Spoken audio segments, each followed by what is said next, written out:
Here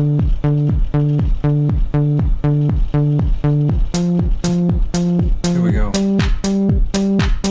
One step at a time, don't be living on the line. In this lesson, I'm going to introduce some concepts that will help you better understand how consumers make choices in the types of goods that they consume, the quantity of goods that they consume, and how they spend their individual budgets on different goods and services. Now, these are mostly for the AP economics students or others studying a microeconomics course in which you have to understand things like the utility maximization rule and how demand for a good is derived from the marginal utilities of the consumers of that good. So let's start with the definition of this term utility. What comes to mind when you hear the word utility? Sometimes you think of usefulness. You might think of a toolbox full of tools that provide you with all sorts of utility. But in economics, utility has a very specific definition. This is basically another word for happiness in economics. The utility that something provides us represents how happy we are as consumers. If a consumer's utility is increasing, it means they're becoming happier as they consume more of a good. If utility is decreasing, it means consumers are worse off.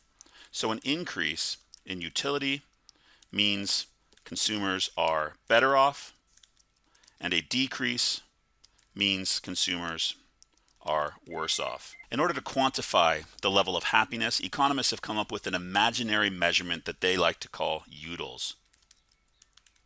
I know this sounds silly, guys, but bear with me here. We're going to be measuring our happiness using an imaginary figure or unit known as the Util. So how do we understand this concept of utility? We're going to go through a scenario. I'm going to talk about my own preferences, my own tastes for one of my favorite treats, and that's ice cream. So when I think about my utility, I'm actually going to measure my Utils in how much I would be willing to pay. That's another way we can think about utility. If something provides you with happiness, you should be willing to pay for that thing. So to help us understand this concept of utility, I'm going to walk through an example today. Let's assume that you are deciding how much of your favorite flavor of ice cream you want to buy. You can buy as much as 6 scoops of ice cream in a single bowl. So you have the option to buy up to 6 scoops. I'm going to put those values in my table here. The question is, how much total utility or happiness do you get as you eat more ice cream? And to measure our happiness, we're going to use this imaginary measurement or unit called a util. Think of a util as how much you would be willing to pay for something. That's one way to think about utility and utils. For example, a first scoop of my favorite ice cream, I would be willing to pay up to $4 for. I could say that I get 4 utils out of that first scoop, giving me a total utility of 4 at one scoop of ice cream and a marginal utility of 4 utils. The second scoop of ice cream makes me even happier. I love ice cream so much I could eat a big bowl of ice cream. My total utility is going to go up to 7 utils, meaning I would be willing to pay up to $7 for 2 scoops of ice cream in a single serving. This causes my marginal utility to decrease actually, since I only got an additional 3 utils of happiness from my second scoop of ice cream. This third scoop also makes me happier. My total utility goes up to 9 utils.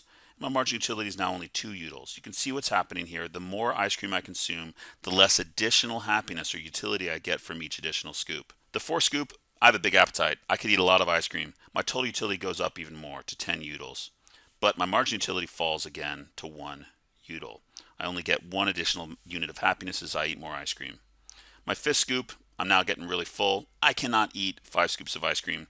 My total utility plateaus. It reaches its maximum at 10 utils, and I get a marginal utility of 0 utils. Now, if I had to eat a 6th scoop of ice cream, I would actually be worse off. My total utility is going to decrease. I would rather not do it at all. I'm starting to get sick to my stomach, so my total utility falls to 9 utils, and my marginal utility is now negative at 1 util. So what's happening? As I eat more ice cream, what's happening is the additional happiness I get from more and more ice cream is starting to decrease. So this relationship between the quantity of a good consumed and the utility that consumers derive from that good is so predictable that we actually have created a name for it in economics. We call it the law of diminishing marginal utility.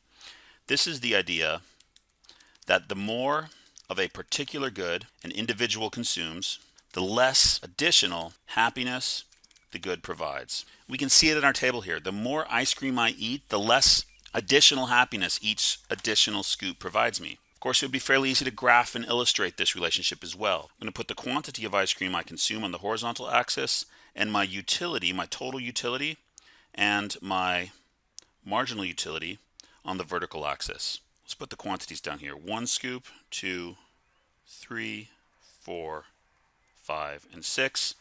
And I can put my utilities on the vertical axis. 1, 2, 3, 4, 5, 6, 7, 8, 9, and 10. All right, my first scoop of ice cream provided me with 4 units of happiness. I can put a point right here. My second scoop caused my total utility or happiness to go up to 7. So I'll put a point right here, 2 and 7. My third scoop caused it to go up to 9. My fourth and fifth scoops provided me with 10 Utils of happiness each. And on my sixth scoop, my total utility actually fell back to 9. So I can connect these dots and I've got my total utility for ice cream. Notice that my happiness from consuming ice cream increases until the fourth scoop, and then it decreases beyond the fifth scoop. I can also show my marginal utility. Marginal utility is the change in total utility. So my first scoop, my total utility increased to 4. My second scoop, it actually decreased to 3. And it continued to decrease as I consumed more and more ice cream due to the law of diminishing marginal utility, due to the fact that additional scoops made me less and less happy than those I consumed before them. If I connect these points, I get my marginal utility curve. So I got my marginal utility in green and my total utility in black. And I can see pretty clearly that as I consume more ice cream, my marginal utility diminishes. So here I have my diminishing marginal utility. So what's the significance of this theory? Basically, the diminishing marginal utility explains why demand is downward sloping. The marginal utility of an individual for a particular good essentially represents that individual's demand for that good. As the quantity of a good provided to a market increases, consumers are willing to pay less and less for additional units of that good due to the law of diminishing marginal utility.